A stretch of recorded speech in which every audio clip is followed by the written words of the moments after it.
Vamos a dar lugar a la segunda ronda de exposiciones. Agradecemos nuevamente a las 3 personas que expusieron al principio.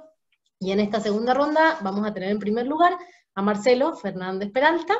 Él nos acompaña desde San Juan.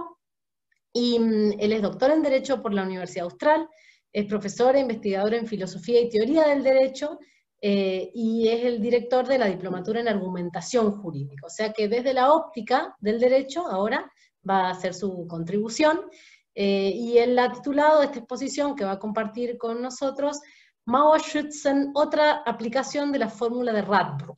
Así que, si no entendemos nada del título, ya nos va a explicar él.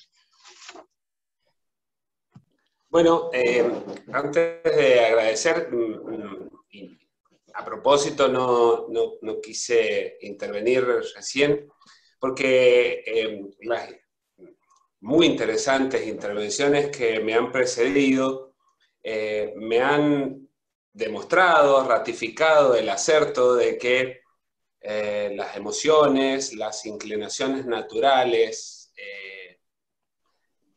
el Volksgeist, como era definido, o como fue magistralmente definido por el filósofo y jurista alemán Federico Carlos de Savigny en el siglo XIX, se impone definitiva e inexorablemente en la historia, ¿sí?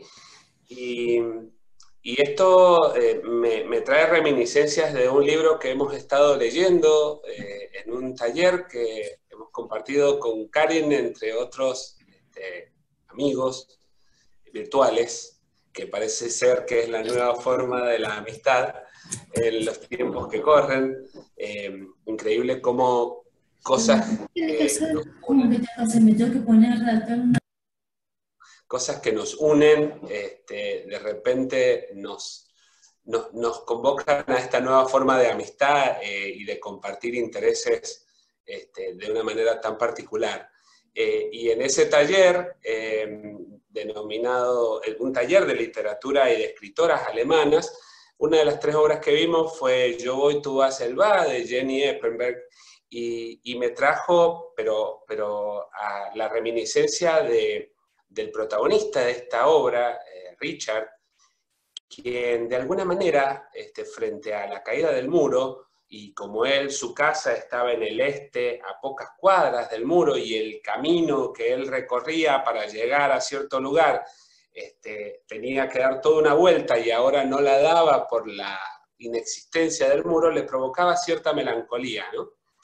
Creo que tiene mucho que ver con estas intervenciones y estas preguntas que han quedado sin responder en las intervenciones que me han precedido, y lo bueno es que nos lo podamos plantear. Era eso, ¿no? Y ahora sí quiero agradecer muy especialmente la oportunidad de compartir con ustedes estas ideas que me parecen pertinentes para la temática de la jornada, respecto de la caída del muro y la posterior reunificación alemana, porque desde la filosofía del derecho se implicó la caída del muro y la revisión de ciertas situaciones jurídicas, situaciones muy problemáticas que tuvieron soluciones realmente interesantes no solo para la filosofía del derecho en particular, sino para el derecho en general. Entonces, muchísimas gracias al Instituto por esta posibilidad. ¿Por qué Mauerschützen? ¿Sí? Yo soy un Nobel, si bien hace 20 largos años estudié, o casi 30, estudié en el Goethe, ahora he retomado mis estudios de alemán, así que pido disculpas por la pésima pronunciación que seguramente voy a tener, sobre todo porque estaba la Jose por ahí, que es mi Lehrerin, y se va a enojar mucho si pronuncio mal. Pero bueno, espero contar con su manto de piedad. Y que promete no retarme, eso es muy bueno. Entonces, ¿por qué Mauerschützen?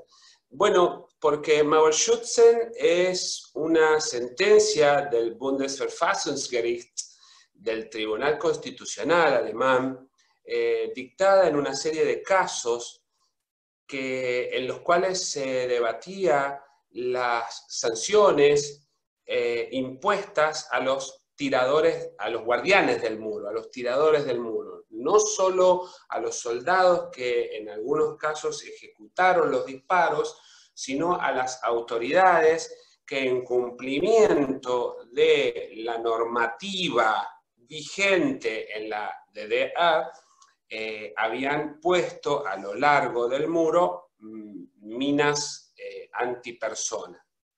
Entonces, este planteo respecto de la posibilidad de sancionar a personas que actuaron en el marco formal de una legislación vigente y con causales de inimputabilidad, no solo causales de inimputabilidad, que era concretamente el número 32 de la ley de frontera, sino que en ese artículo no solo se los autorizaba a la colocación de minas a las autoridades, sino que a los soldados se los facultaba al empleo de armas de fuego para evitar el traspaso del muro, sino que también trae a colación este caso porque no solo los exoneraba de responsabilidad, sino que les implicaba una recomendación para ascender en sus carreras. Entonces, este planteo de sancionar ex post facto los hechos establecidos como válidos por la legislación anterior, pero que terminan siendo en condena, reaviva lo que 50 años atrás había tenido lugar en los juicios de Nuremberg. Y escuchaba que Vanina había vivido en Nuremberg, y digo, debe ser interesante vivir e indagar en esa zona qué recuerdos hay de aquellas épocas, más allá de lo que uno lee en los libros, ¿no? Tal como se hizo en Nuremberg, en Mauerschützen se condenó a estas personas, no obstante que sus conductas estaban formalmente protegidas por la legislación vigente al momento del hecho. Esto genera un nuevo planteo de una controversia ancestral en el derecho y en la filosofía del derecho, que es la tensión entre ley y justicia, ¿sí? Y que es objeto de una polémica no resuelta y que claramente no tendrá resolución nunca, porque es lo que marca la diferencia entre las dos grandes tendencias de la filosofía del derecho, esto es, del pensamiento primero acerca del derecho, que es entre el positivismo y el no positivismo, en sus diferentes variantes, ¿sí? Personalmente yo adhiero a una de las variantes del no positivismo, que es el justnaturalismo, que estos planteos respecto de si la ley injusta no es ley, se lo hacía ya Santo Tomás en la Suma Teológica en el siglo XIII, o sea que no es nada nuevo, pero la formulación que se hace de esta circunstancia en el siglo XX resulta particularmente interesante, y de hecho se establece la denominada fórmula de Radbruch, de Gustav Radbruch, otro filósofo alemán, que establece que en el conflicto entre seguridad jurídica y sacrificio de los valores de justicia más arraigados en la sociedad, cabe sacrificar en principio los valores de justicia en pos de la seguridad. Esto es, la seguridad es un valor muy importante para el derecho, porque lo que hoy hacemos y que no está contemplado como delito por el ordenamiento, nos implica estar tranquilos de que mañana no vamos a ser juzgados por hechos que hoy no son delitos. Esto es lo que se denomina la irretroactividad de la ley, y que nos viene desde el derecho romano, con la máxima nullum crimen sine previa lege, ¿sí? Ahora, el plus, la diferencia que se establece en la fórmula de Radbruch es que este principio debe ceder cuando el grado de injusticia de la norma es tan extremo que no puede considerarse que haya tenido nacimiento a la vida jurídica de la norma. ¿Y cuándo se da este nivel de extrema injusticia? Justamente cuando en casos como las leyes que justificaban el accionar de los guardianes del muro, se refería a normas que avasallaban elementales principios del derecho de gentes, elementales principios de respeto por la dignidad de las personas, ¿sí? Entonces, la extrema injusticia, dice Radbruch, no es ley, ¿sí? Y por lo tanto, no es que cabe desobedecerla, sino que nunca nació a la vida jurídica. Esta formulación de este principio que, como les dije, en el justnaturalismo tiene una larga trayectoria, principalmente en los desarrollos de Santo Tomás, quien decía que la ley justa es ley simpliciter y la ley injusta es una ley secundum quid, ¿sí? Y que recién en el caso de extrema injusticia pierde la juridicidad y por lo tanto no debe ser obedecida porque es mayor el grado de consecuencia negativa que trae la desobediencia que la obediencia a esa norma extremadamente injusta. Es así que Gustav Radbruch la formula de esta manera y es utilizada en los juicios de Nuremberg y luego es nuevamente utilizada en los juicios de los guardianes del muro.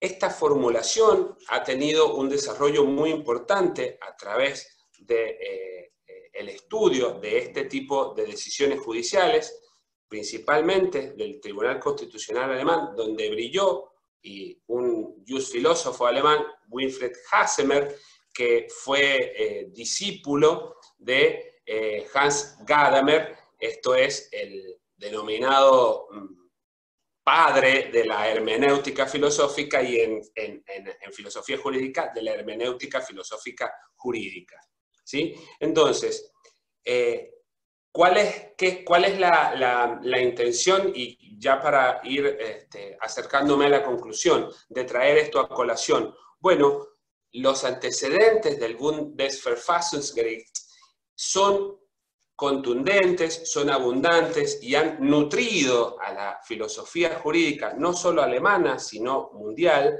de muchísimo material de estudio para hacer progresar el conocimiento jurídico y la filosofía jurídica. Entonces, me parecía muy interesante traerlo a colación en relación con la reunificación, con la caída del muro y la posterior reunificación, porque entre otras aportaciones que nos ha hecho Alemania al estado de la cultura universal, en filosofía del derecho verdaderamente han marcado y siguen marcando a través de la universidad. En este momento les puedo mencionar a Robert Alexy, ¿sí? Pero claramente hay toda una escuela tras él y un montón de autores de suma importancia que van efectuando nuevos desarrollos de suma importancia. Robert Alexy, para quienes no lo conocen, es el catedrático de la Universidad de Kiel, ¿sí? Catedrático de Filosofía del Derecho de la Universidad de Kiel. Entonces, ¿por qué es importante este desarrollo efectuado a partir de estos fallos del Tribunal Constitucional Alemán? Muy importante, es muy fácil de establecer. Estos desarrollos son los que han establecido la fundamentación de los tratados internacionales en materia de derechos humanos, los que han aportado la fundamentación primera, esto es la fundamentación filosófica. Y todo esto nace a partir de los desarrollos, entre otros casos, de la caída del muro y las necesidades, y las situaciones complejas que la caída del muro y los hechos que habían ocurrido con anterioridad se tuvieron que resolver luego de producida la reunificación. Bueno, espero que les haya gustado. Muchas gracias por su tiempo y cualquier cosa quedo a disposición. Muy amable. Muchísimas gracias, Marcelo. Te aplaudimos de distintas maneras. Muchas gracias por tu exposición. Ya enseguida, luego de otros expositores más, hacemos la segunda y última ronda de preguntas o comentarios.